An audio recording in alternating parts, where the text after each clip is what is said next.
2026년 새해 첫날 유럽 전역이 발칵 뒤집혔습니다. 옥스퍼드 대학에서 폭탄 선언이 나왔기 때문입니다. 2026년 세계가 가장 두려워해야 할 나라 1위 중국도 아니었습니다.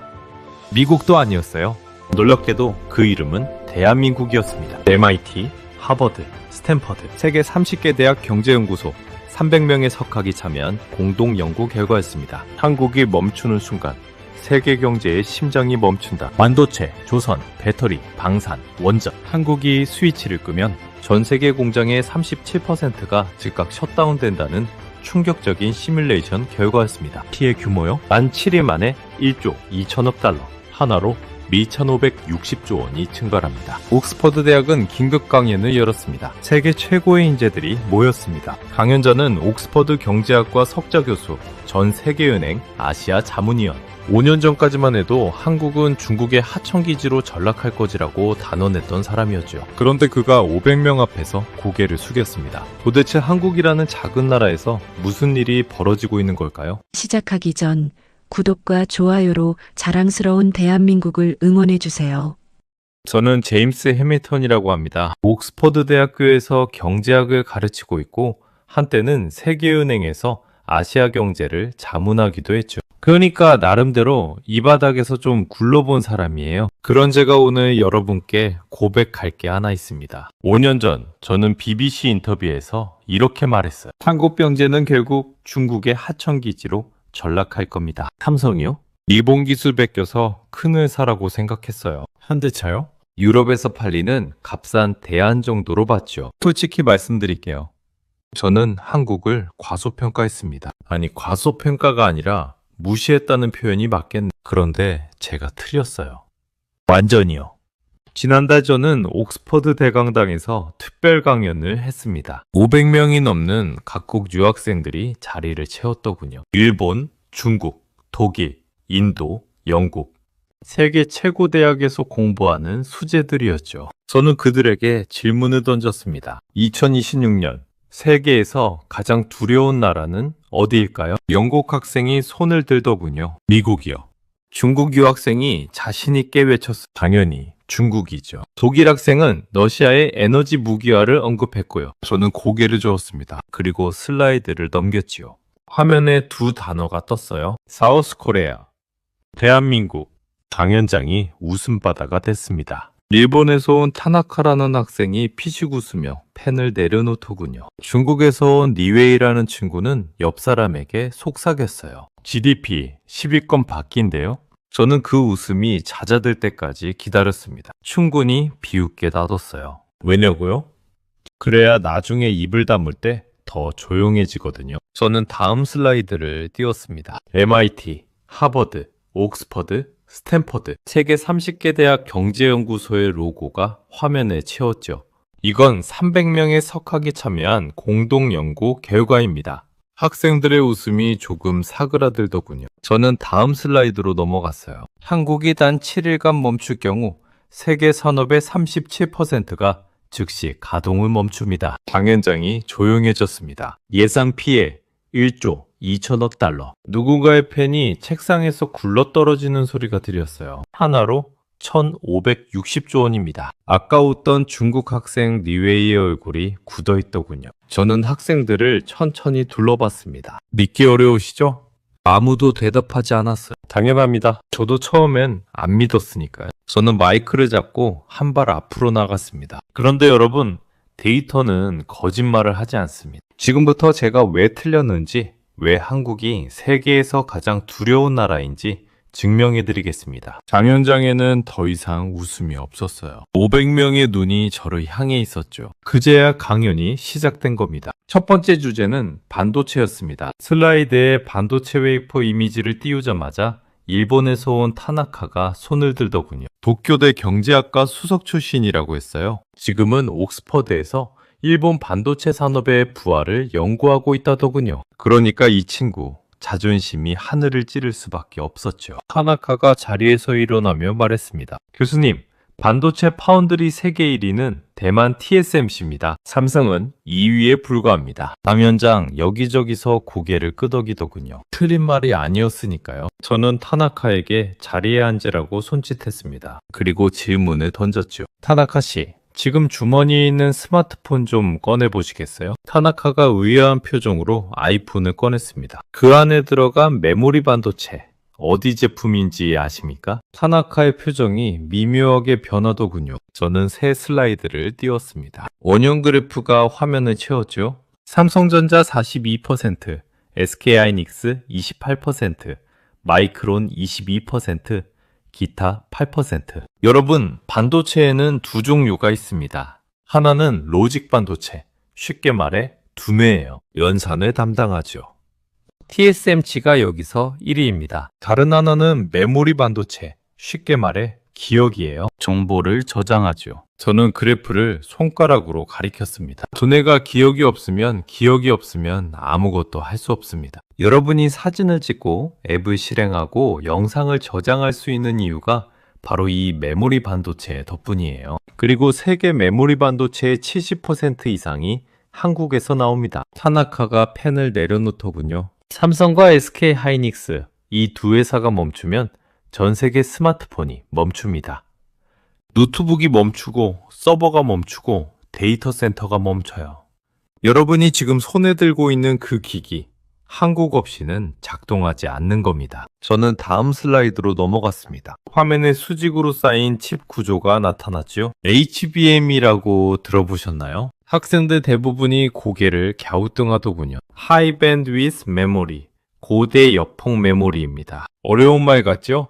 쉽게 설명해 드릴게요. 저는 잠시 말을 멈추고 학생들을 둘러봤습니다. 여러분, 챗 GPT 써보셨죠? 몇몇 학생이 고개를 끄덕였어요. 그 챗 GPT가 여러분의 질문에 답할 때 엄청난 양의 데이터를 순식간에 처리해야 합니다. 그 처리를 담당하는 게 엔비디아의 GPU 칩이에요. 그런데 그 칩이 아무리 빨라도 데이터를 저장하고 꺼내주는 기억 장치가 느리면 소용이 없죠. HBM은 그 기억 장치를 수직으로 쌓아서 초고속으로 만든 겁니다. AI가 생각할 때 필요한 초고속 기억 장치. 그게 HBM이에요. 새 슬라이드가 떴습니다. SK하이닉스 54%, 삼성전자 28%, 마이크론 18%. 한국 두 회사의 합산 점유율 82%입니다. 황현장이 술렁이더군요. 엔비디아의 H100 칩 들어보셨죠? AI 시대의 심장이라고 불리는 그 칩이요. 그 칩 안에 SK하이닉스의 HBM이 들어갑니다. SK하이닉스가 공급을 멈추면 엔비디아 H100은 그냥 철덩어리예요. 세계에서 가장 비싼 문진이 되는 거죠. 인도에서 온 라훌이라는 학생이 노트북에 뭔가를 타이핑하더군요. 나중에 보니까 HBM 82% 코리아라고 적어놨더라고요. 타나카는 고개를 숙인 채 아무 말도 하지 않았습니다. 그때 중국에서 온 리웨이가 손을 들었어요. 칭화대 경제학과 출신이라고 했죠. 중국 제조업의 미래를 굳게 믿는 친구였어요. 교수님, 중국도 반도체를 만들고 있습니다. 화웨이의 기린칩이 있고 SMIC 파운드리도 있습니다. 미국의 제재에도 불구하고 중국은 자체 기술을 개발하고 있어요. 좋은 지적이었습니다. 저는 고개를 끄덕였죠. 리웨이 씨, 맞는 말입니다. 중국의 노력은 인정해야 해요. 그런데 한 가지 데이터를 보여드릴게요. 새 슬라이드를 띄웠습니다. 중국에서 판매되는 스마트폰의 메모리 반도체 68%가 한국산입니다. 리웨이의 표정이 굳어지더군요. 화웨이 메이트 60, 그 안에 들어간 메모리의 상당 부분이 삼성과 SK하이닉스 제품이에요. 중국은 자체 로직 칩은 만들 수 있을지 몰라도 메모리는 아직 한국에 의존하고 있습니다. 저는 비유를 하나 들었죠. UAC, 이런 상황을 뭐라고 표현할까요? 삼키지도 못하고 뱉지도 못하는 거예요. 한국 반도체 없이는 중국 스마트폰 산업이 돌아가지 않는데 그렇다고 대체할 기술도 아직 없으니까요. 리웨이가 입을 다물었습니다. 저는 추가 슬라이드를 띄웠어요. 한 가지 더 보여드릴게요. 여러분, 아이폰 17의 디스플레이가 어디서 오는지 아십니까? 학생들이 고개를 갸우뚱했죠. OLED 패널의 98%가 삼성 디스플레이와 LG 디스플레이 제품입니다. 중국 BOE가 납품을 시도했어요. 그런데 품질 불량으로 긴급 교체됐습니다. 대체 공급자가 어디였을까요? 저는 잠시 뜸을 들였습니다. 또 삼성이었어요. 결국 다시 한국으로 돌아온 겁니다. 리웨이가 노트북 화면을 내려다보더군요. 더 이상 반박하지 않았습니다. 저는 물병을 들어 한 모금 마셨습니다. 간 현장을 천천히 둘러봤지요. 여러분, 반도체는 시작에 불과합니다. 타나카도 리웨이도 저를 올려다보고 있었어요. 다음 산업은 더 충격적입니다. 잠깐 숨 좀 고르시고요. 학생들이 자세를 고쳐 앉더군요. 그제야 본격적인 이야기가 시작되는 거였죠. 두 번째 주제는 조선업이었습니다. 슬라이드에 거대한 배 한 척이 떴어요. 길이가 300m가 넘는 LNG 운반선이었죠. 그러자 아까 입을 다물었던 리웨이가 다시 손을 들더군요. 이 친구, 포기를 모르는 성격이었어요. 교수님, 조선업은 중국이 세계 1위입니다. 선박 건조량 기준으로 중국은 한국의 3배예요. 이건 반박할 수 없는 사실입니다. 남현장 여기저기서 고개를 끄덕이더군요. 틀린 말이 아니었으니까요. 저는 고개를 끄덕였습니다. 맞습니다. 숫자로는 중국이 압도적이죠. 리웨이가 살짝 어깨를 펴더군요. 자신감이 돌아온 표정이었어요. 저는 슬라이드를 넘기며 말했습니다. 그런데 리웨이 씨, 어떤 배를 만드느냐가 중요합니다. 새 슬라이드에 LNG 운반선의 반면도가 나타났습니다. 여러분, LNG가 뭔지 아시죠? 액화 천연가스입니다. 우리가 난방하고 요리할 때 쓰는 그 가스예요. 문제는 이 가스가 부피가 크다는 겁니다. 그냥은 배로 운반할 수가 없어요. 그래서 영하 163도로 냉각시킵니다. 그러면 부피가 600분의 1로 줄어들죠. 저는 손가락을 펴보였습니다. 600분의 1이요. 방 하나 가득 찬 가스가 서랍 하나 크기로 줄어드는 겁니다. 이렇게 액화된 가스를 배에 싣고 대양을 횡단하는 거예요. 학생들이 고개를 끄덕이더군요. 그런데 문제가 있습니다. 저는 잠시 말을 멈췄죠. 영하 163도면 금속이 어떻게 될까요? 수축합니다. 그리고 균열이 생겨요. 일반 철판으로 만든 탱크는 영하 163도에서 버틸 수가 없습니다. 금이 가고 새고 폭발 위험까지 있죠. 이 극저온 상태를 유지하면서 태평양을 횡단하는 배, 이게 LNG 운반선입니다. 저는 학생들을 둘러봤어요. 이 기술적 난제를 해결한 나라가 전 세계에 몇 개나 될까요? 손가락 하나를 펴보였습니다. 사실상 한국뿐입니다. 리웨이의 표정이 굳어지더군요. 새 슬라이드가 떴습니다. 2025년 글로벌 LNG선 수주 점유율 한국 64%, 중국 33%, 기타 2%. 세계 LNG 운반선 주문의 65%가 한국 조선소로 갑니다. 중국도 33%를 차지하지만 그건 대부분 다른 종류의 배예요. 벌크선이라고 들어보셨죠? 석탄이나 철광석을 싣는 배입니다. 컨테이너선도 있고요. 택배 박스 실어 나르는 배죠. 이런 배들은 기술적으로 그렇게 어렵지 않아요. 저는 비유를 하나 들었습니다. 리웨이 씨, 이렇게 생각하시면 됩니다. 중국이 덤프트럭을 만든다면 한국은 수술용 특수 앰뷸런스를 만드는 거예요. 둘 다 차는 차지만 기술 수준이 다르지요. 가격도 다릅니다. LNG 운반선 한 척. 얼마인지 아세요? 2억 5천만 달러입니다. 하나로 3,200억 원이에요. 학생들 사이에서 웅성거림이 퍼지더군요. 벌크선은요, 한 척에 3천만 달러 정도입니다. 10배 가까이 차이가 나는 거죠. 중국이 배를 10척 만들 때 한국은 3척만 만들어도 매출이 비슷한 겁니다. 그런데 이익률은 한국이 훨씬 높아요. 왜냐고요? 기술료가 들어가니까. 리웨이가 펜을 손에서 내려놓더군요. 저는 다음 슬라이드를 띄웠습니다. 카타르 노스피드 LNG 프로젝트. 여러분, 카타르가 어디 있는지 아시죠? 중동의 작은 나라입니다.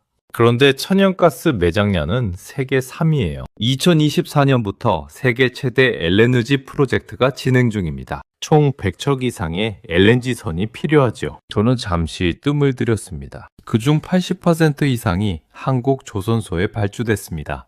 왜 카타르는 더 저렴한 중국 대신 한국을 선택했을까요? 납기입니다. 한국 조선소는 납기를 목숨처럼 지킵니다. 계약서에 2027년 3월 인도라고 적으면 2027년 2월에 도착해요. 한 달 일찍 끝내는 겁니다. 중국 조선소는요? 6개월 지연이 일상이에요. 그게 왜 문제가 되느냐고요? 저는 손가락을 꼽았습니다. LNG 프로젝트에서 배 한 척이 6개월 늦으면 그 기간 동안 가스를 못 파는 겁니다. 하루 손실이 수백만 달러예요. 6개월이면 수십억 달러가 날아가는 거죠. 카타르 입장에서는 배 가격이 조금 비싸도 한국을 선택하는 게 이득인 겁니다. 싸게 사서 늦게 받느니 제값 주고 약속대로 받는 게 낫죠. 그때 영국에서 온 에밀리가 손을 들었어요. 케임브리지 출신이라고 했죠. 교수님, 그게 유럽과 무슨 관계가 있습니까? 좋은 질문이었습니다. 저는 새 슬라이드를 띄웠어요. 유럽 지도 위에 LNG 수입 경로가 화살표로 표시되어 있었죠. 에밀리 씨, 2022년에 무슨 일이 있었는지 기억나시죠? 러시아가 우크라이나를 침공했습니다. 그 전까지 유럽은 러시아 가스관에 의존하고 있었어요. 독일 남방의 절반 이상이 러시아 가스였죠. 침공 이후 유럽은 러시아 가스관을 끊었습니다. 그런데 겨울은 오잖아요. 남방은 해야 하죠. 대안이 뭐였을까요? LNG 수입이었습니다. 카타르에서, 미국에서, 호주에서 배로 가스를 가져오는 거예요. 저는 에밀리를 바라봤습니다. 그 배를 누가 만듭니까? 한국입니다. 에밀리가 천천히 고개를 끄덕이더군요. 한국 조선소가 멈추면 LNG선 공급이 끊깁니다. LNG선이 없으면 가스를 실어 나를 수가 없어요. 가스가 없으면 유럽은 겨울을 버틸 수 없습니다. 독일에서 온 한스가 작은 목소리로 뭔가 중얼거리더군요. 독일어였어요. 나중에 물어보니까 이런 뜻이었다고 합니다. 우리 남방이 한국에 달려 있다고? 저는 고개를 끄덕였습니다. 한스 씨, 정확합니다. 여러분이 따뜻한 겨울을 보낼 수 있는 이유, 그 뒤에 한국 조선소가 있는 겁니다. 울산 바닷가에서 새벽부터 용접 불꽃을 튀기는 사람들이요. 방연장이 조용해지더군요. 저는 물을 한 모금 마시고 학생들을 둘러봤습니다. 아직 절반도 안 왔습니다. 카나카도, 리웨이도, 에밀리도 저를 바라보고 있었어요. 진짜는 지금부터예요. 학생들이 자세를 고쳐앉더군요. 이제 방산과 원전 이야기를 할 차례였죠. 세 번째 주제로 넘어갔습니다. 슬라이드에 세 장의 사진이 나란히 떴어요. K2 전차, K9 자주포, FA-50 전투기, 한국이 만든 무기들이었죠. 그러자 독일에서 온 한스가 손을 들었습니다. 뮌헨 공대 기계공학과 출신이라고 했어요. 유럽 방위산업을 연구하는 친구였죠. 교수님, 방위산업은 미국, 러시아, 프랑스가 전통 강국입니다. 한국은 신흥국 아닙니까? 레오파드, 에이브럼스, 라팔과 비교할 수 있습니까? 한스의 목소리에는 자부심이 묻어 있었어요. 독일 레오파드 전차는 유럽의 자존심이니까요. 저는 고개를 끄덕였습니다. 한스 씨, 좋은 지적입니다. 그런데 2022년 폴란드에서 무슨 일이 있었는지 아십니까? 새 슬라이드가 떴습니다. 2022년 2월 우크라이나 지도. 러시아가 우크라이나를 침공했습니다. 전 세계가 충격에 빠졌죠. 그런데 가장 공포했던 나라가 어디였을까요? 저는 지도에서 폴란드를 가리켰습니다. 바로 여기 폴란드입니다. 나토 동맹의 최전선이에요. 러시아와 국경을 맞대고 있죠. 폴란드 입장에서는 남의 일이 아니었어요. 다음은 우리 차례일 수도 있다고 생각한 겁니다. 폴란드는 급히 전력을 증강해야 했습니다. 전차가 필요했어요. 자주포도, 전투기도요. 그래서 독일에 연락했습니다. 레오파드 전차 좀 팔아달라고요? 저는 한스를 바라봤습니다. 독일의 대답이 뭐였는지 아십니까? 2년 기다려라 였습니다. 한스의 표정이 살짝 굳어지더군요. 폴란드는 미국에도 연락했어요. 에이브럼스 전차를 요청했죠. 미국의 대답은요? 3년 후에나 가능하다였습니다. 여러분, 폴란드 입장에서 생각해보세요. 국경 바로 옆에서 전쟁이 벌어지고 있어요. 탱크 소리가 들릴 것 같은 거리죠. 그런데 2년, 3년을 기다리라고요? 그 사이에 무슨 일이 벌어질지 모르는 건데요. 저는 슬라이드를 넘겼습니다. 폴란드 국방부는 한국에 연락했습니다. 새 슬라이드에 사진이 떴어요. 폴란드 그디니아 항구. 거대한 수송선에서 K2 전차가 내려오고 있었죠. 한국의 대답은 달랐습니다. 계약 체결 후 3개월 만에 첫 번째 K2 전차가 폴란드 항구에 도착했어요. 방연장이 술렁이더군요. 독일이 2년, 미국이 3년 걸린다고 한 것을 한국은 3개월 만에 해낸 겁니다. 한스의 눈이 커지더군요. 어떻게 그게 가능하냐고요? 한국에는 재고가 있었어요. 그리고 생산 라인이 돌아가고 있었죠. 독일과 미국은 냉전이 끝난 후 분수 산업을 축소했어요. 주문이 들어와도 공장을 다시 가동하려면 시간이 걸리는 겁니다. 한국은 휴전 중인 나라예요. 북한과 대치하고 있죠. 그래서 항상 생산 라인이 돌아가고 있었던 겁니다. 저는 다음 슬라이드를 띄웠습니다. 계약 규모가 화면에 나타났죠. K2 전차 180대, K9 자주포 수백 대, FA 50 전투기 48대, 총 계약 규모 9조 원 이상입니다. 한국 방위산업 역사상 최대 수출이에요. 저는 학생들을 둘러봤습니다. 왜 폴란드는 전통 강국 대신 한국을 선택했을까요? 잠시 뜸을 들였죠. 실례입니다. 말한 대로 한다는 믿음이에요. 3개월 안에 준다고 했으면 3개월 안에 주는 겁니다. 그게 한국이에요. 한스가 펜을 내려놓고 화면을 응시하더군요. 더 이상 반박하지 않았습니다. 그때 영국에서 온 에밀리가 손을 들었어요. 교수님, 방사는 그렇다 치고요. 원자력 발전은 프랑스 EDF가 세계 최강 아닙니까? 영국도 힌클리 포인트 C 원전을 EDF와 건설 중입니다.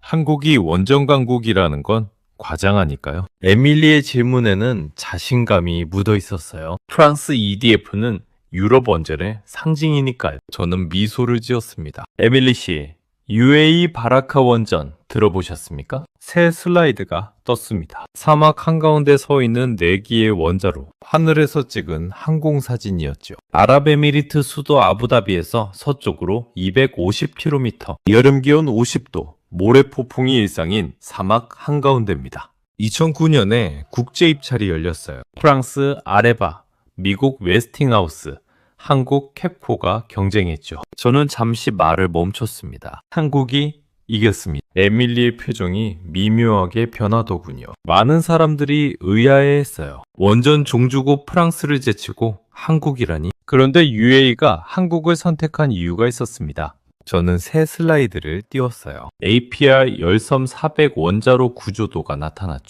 APR 연 400기라고 합니다. 한국이 독자 개발한 1400메가와트급 원자로예요. 쉽게 말씀드리면 대형 원전 한 기가 서울시 전체에 전기를 공급할 수 있는 용량입니다. 기존 원자로 대비 안전성을 대폭 강화한 3세대 플러스 원전이죠. 한국은 이 원전 4기를 UAE 사막에 지었습니다. 기온 50도에서요. 모래폭풍이 몰아치는 환경에서요. 그리고 예정대로, 예산대로, 약속대로 완공했습니다. 저는 그 말을 강조했죠. 예정대로, 예산대로, 약속대로. 원전 건설에서 이 세 가지를 지키는 게 얼마나 어려운지 아십니까? 프랑스 플라망비 원전을 예로 들어볼게요. 2007년에 착공했습니다. 원래 2012년에 완공 예정이었어요. 지금이 2026년인데 아직도 공사 중입니다. 12년이 넘게 지연되고 있는 거죠. 비용도요? 처음 예산의 4배가 넘어갔어요. 에밀리가 고개를 숙이더군요. 영국 힌클리 포인트 C도 마찬가지 상황이라는 걸 아는 눈치였어요. 2024년에 또 한 번 입찰이 있었습니다. 체코 신규 원전 사업이었죠. 새 슬라이드가 떴어요. 체코 두코바니 원전 부지 사진이었습니다. 프랑스 EDF와 한국 KHNP가 최종 경쟁했어요. 결과는요? 한국이 이겼습니다. 계약 규모 25조 원 이상. 원전 수출 역사상 최대 규모예요. 프랑스 EDF는 소송까지 불사했습니다. 입찰 과정에 문제가 있다고 항의한 거죠. 그런데 체코 정부의 결정은 바뀌지 않았어요. 에밀리가 질문하더군요. 왜 체코는 유럽 이후 프랑스 대신 한국을 선택했습니까? 좋은 질문이었습니다. 저는 체코 산업부 장관의 말을 인용했죠. 한국은 약속을 지킨 프랑스 플라망비 원전은 12년째 공사 중이다. 그게 이유였어요. 에밀리가 천천히 고개를 끄덕이더군요. 저는 물을 한 모금 마셨습니다. 그리고 학생들을 둘러봤죠. 여러분, 지금까지 보여드린 건 현재입니다. 반도체, 조선, 방산, 원전. 한국이 이 4가지 산업에서 얼마나 중요한 위치에 있는지 보여드렸죠. 카나카도, 리웨이도, 에밀리도, 한스도 조용히 저를 바라보고 있었어요. 이제 미래를 보여드리겠습니다. 한국이 멈추면 세계에 무슨 일이 벌어지는지요? 망연장의 공기가 무거워지더군요. 시뮬레이션을 시작할 시간이었습니다. 저는 강단 앞으로 걸어나갔습니다. 슬라이드를 끄고 학생들을 바라봤죠. 지금부터 가상의 시나리오를 보여드리겠습니다. 망연장이 조용해지더군요. 먼저 한 가지 말씀드릴 게 있어요. 이건 실제 사건이 아닙니다. 세계은행, MIT 경제연구소, 옥스퍼드 공급망 연구센터의 시뮬레이션 모델을 기반으로 한 가상 시나리오예요. 하지만 모든 수치는 실제 데이터에서 도출됐습니다. 그러니까 허황된 상상이 아니라는 거죠. 학생들이 자세를 고쳐앉더군요. 저는 다시 슬라이드를 켰습니다. 검은 화면에 흰 글자가 떠올랐어요. 시뮬레이션 코리아 셧다운. 2026년 1월 1일 자정. 한국의 모든 공장, 모든 항구, 모든 발전소가 멈춥니다. 원인은 가정하지 않겠습니다. 지진일 수도 있고, 전쟁일 수도 있고, 대규모 정전일 수도 있어요. 중요한 건 원인이 아닙니다. 결과예요. 저는 슬라이드를 넘겼습니다. 화면에 HUR1이라는 글자가 떴죠. 셧다운. 1시간 후입니다. 삼성전자 화성 캠퍼스의 생산 라인이 정지합니다. SK 하이닉스 이천 캠퍼스도 마찬가지예요. 여러분, 반도체 공장은 24시간 365일 돌아갑니다. 멈추면 안 되는 거예요. 왜냐고요? 웨이퍼라고 하는 반도체 원판이 있는데 공정 중에 멈추면 전부 폐기해야 합니다. 수천억 원어치가 그냥 쓰레기가 되는 거죠. 저는 잠시 말을 멈췄습니다. 대만 TSMC 본사에 긴급 알람이 울립니다. 한국에서 메모리 공급이 끊겼다는 통보가 간 거예요. 애플 쿠퍼티노 본사에서는 긴급 공급망 회의가 소집됩니다. 엔비디아 CEO 젠슨 황의 전화기가 쉴 새 없이 울리기 시작하죠. 슬라이드가 바뀌었습니다. 휠 아웃 셧다운 6시간 후입니다. 애플 중국 정저우 공장의 아이폰 생산 라인이 멈춥니다. 이유요?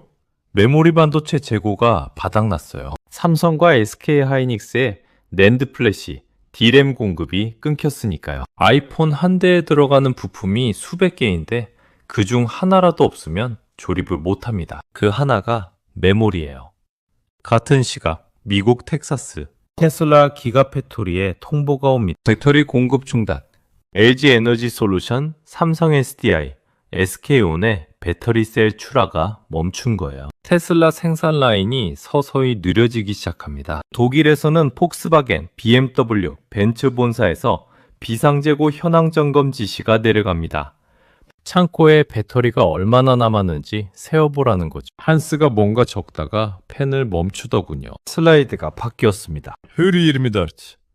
셧다운 24시간 후입니다. 뉴욕 증권거래소가 개장합니다. 나스닥 지수가 마이너스 8%로 출발해요. 개장과 동시에 폭락한 겁니다. 저는 숫자를 읽어내려갔죠. 애플 주가 12% 폭락, 시가총액 3,500억 달러 증발, 엔비디아 15% 급락, AI 반도체 공급망 붕괴 우려, 테슬라 18% 하락, 배터리 수급 불안. 전 세계 언론의 헤드라인이 동일합니다. 한국파 공급망 대란, 세계 경제 비상. CNN이 특보를 내보냅니다. BBC가 긴급 뉴스를 편성하죠. 로이터, 블룸버그, 월스트리트 저널이 동시에 속보를 쏟아냅니다. 한국 셧다운, 글로벌 경제 신정마비 우려. 니웨이가 노트북 화면에서 눈을 떼지 못하더군요. 아마 실시간으로 관련 기사를 검색하고 있었을 거예요. 슬라이드가 바뀌었습니다. 크익세기스 셧다운 48시간 후입니다. 세계 스마트폰 생산의 40%가 중단됩니다. 아이폰만이 아니에요. 삼성 갤럭시, 샤오미, 오포, 비보 전부 한국산 메모리가 들어가거든요. 메모리 없이는 스마트폰을 만들 수가 없습니다. 서버 시장도 마비되기 시작합니다. AWS, 구글 클라우드, 마이크로소프트 애자 신규 서버 구축이 전면 중단돼요. 왜냐고요? 서버 한 대에 들어가는 메모리가 수십 개인데 그걸 공급받을 수가 없으니까요. AI 스타트업들이 서버 할당을 받지 못해서 서비스를 축소하기 시작합니다. 챗GPT 응답 속도가 느려지고 클라우드 서비스에 장애가 발생하죠. 자동차 업고는 더 심각합니다. 현대차 기아 공장은 당연히 멈춰 있고요. 문제는 일본과 미국이 토요타, 혼다, GM 공장의 가동률이 50%로 떨어집니다. 부품 공급이 끊겼거든요. 자동차 한 대에 들어가는 반도체가 수백 개인데 그중 상당수가 한국산이에요. 한국에서 안 오니까 차를 만들 수가 없는 겁니다. 타나카가 고개를 숙이더군요. 일본 자동차 산업이 한국에 이렇게 의존하고 있다는 걸 처음 알았다는 표정이었어요. 슬라이드가 바뀌었습니다. 옛 미시기 셧다운 72시간 후입니다. 유럽 천연가스 선물 가격이 35% 폭등합니다. 에밀리가 고개를 들더군요. 왜 가스 가격이 오르냐고요? LNG 운반선 때문이에요. 한국 조선소에서 건조 중이던 40척의 LNG선이 멈춰 있습니다. 신규 인도 인정이 전면 지연되는 거죠. 유럽 입장에서는 가스를 실어 나를 배가 부족해지는 거예요. 유럽 에너지위원회가 비상회의를 소집합니다. 독일 총리실에서 에너지 비상선포 검토가 시작되죠. 겨울이 코앞인데 가스 공급이 불안해진 거예요. 한스가 독일어로 낮게 중얼거리더군요. 얼굴이 창백해져 있었어요. 자기 나라 이야기니까 남일 같지 않았겠죠. 슬라이드가 바뀌었습니다. 데이 7 셧다운 7일 후입니다. 화면에 거대한 숫자가 떴어요. 1.2 트릴리언 달러. 저는 천천히 읽었습니다. 1조 2천억 달러. 하나로 1560조 원입니다. 당연장이 완전히 침묵했어요. 이 숫자가 어느 정도인지 비교해 드릴게요. 2008년 리먼 브라더스 파산 기억나시죠? 그때 첫 주에 글로벌 시장에서 증발한 금액이 2조 달러였습니다. 한국이 7일 멈추면 리먼 사태 첫 주 피해의 절반이 발생하는 거예요. 단 7일 만에요. 저는 학생들을 천천히 둘러봤습니다. 아무도 말하지 않더군요. 펜 소리도 키보드 소리도 멈춰 있었어요. 이게 한국입니다. 저는 마이크를 잡고 한 발 앞으로 나갔습니다. 반도체, 조선, 배터리, 방산, 원전 이 5가지 산업에서 한국이 멈추면 세계가 멈춥니다. 한국은 세계 경제의 산소 호흡기예요. 호흡기를 떼면 환자가 죽지요. 한국이 멈추면 세계 경제가 숨을 쉴 수 없는 겁니다. 방현장에 500명이 저를 바라보고 있었어요. 아까 웃던 표정은 어디에도 없었습니다. 저는 슬라이드를 껐습니다. 방현장 조명이 조금 밝아지더고 500명의 학생들이 조용히 저를 바라보고 있었어요. 저는 천천히 강단 중앙으로 걸어갔습니다. 그리고 다시 슬라이드를 켜죠. 흑백 사진 한 장이 화면을 채웠습니다. 1953년 서울. 폭격으로 무너진 건물들. 잿더미 위에 앉아있는 아이들. 헐벗은 옷차림의 맨발이었어요. 저는 목소리를 낮췄습니다. 1953년입니다. 한국전쟁이 끝난 직후예요. 3년간의 전쟁으로 한반도 전체가 폐허가 됐죠. 1인당 GDP 67달러. 저는 그 숫자를 다시 한번 또박또박 말했습니다. 연미 7달러요.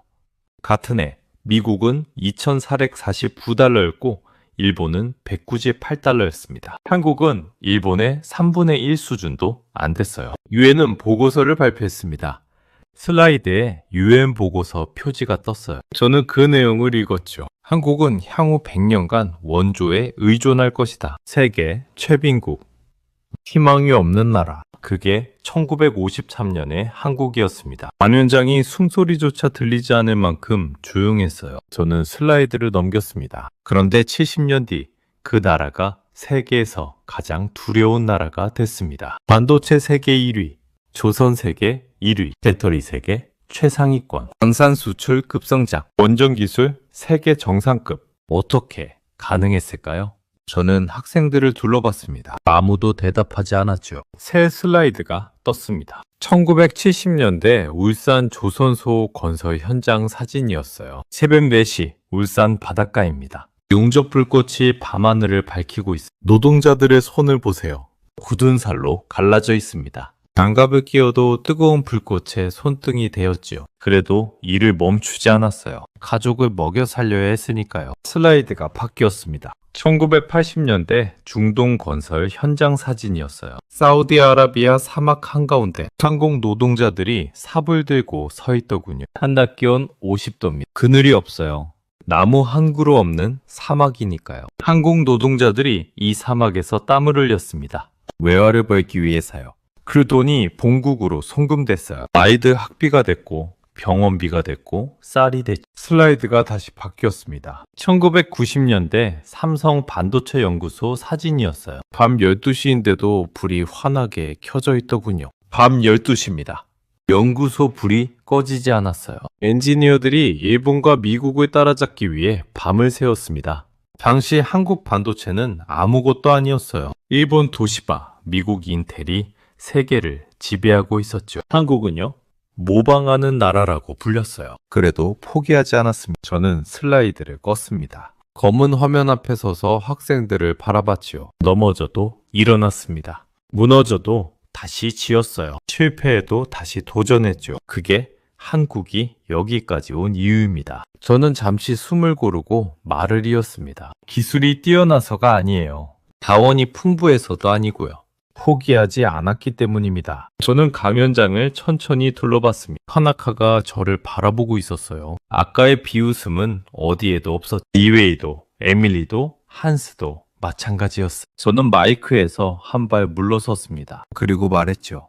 저는 오늘 이 강연을 누군가에게 바치고 싶습니다. 잠시 숨을 고르고 말을 이었습니다. 젊은 시절 가족을 위해 새벽같이 일어나셨던 분들, 아무것도 없는 땅에서 맨손으로 무언가를 만들어내신 분들, 자식 교육을 위해 자신의 꿈을 접으셨던 분들, 사막에서 땀 흘리고 공장에서 밤새우고 논밭에서 허리 펴지 못하셨던 분들, 저는 강연장을 바라봤습니다. 하지만 제 눈에는 다른 얼굴들이 보이는 것 같았어요. 여러분, 저는 그 두 글자를 또박또박 말했습니다. 당신들의 땀과 눈물이 오늘의 한국을 만들었습니다. 6.7달러의 페어에서 시작해서 세계가 두려워하는 나라가 됐어요. 그 기적의 주인공은 바로 여러분입니다. 저는 잠시 말을 멈췄습니다. 강연장이 고요하더군요. 그리고 다시 입을 열었죠.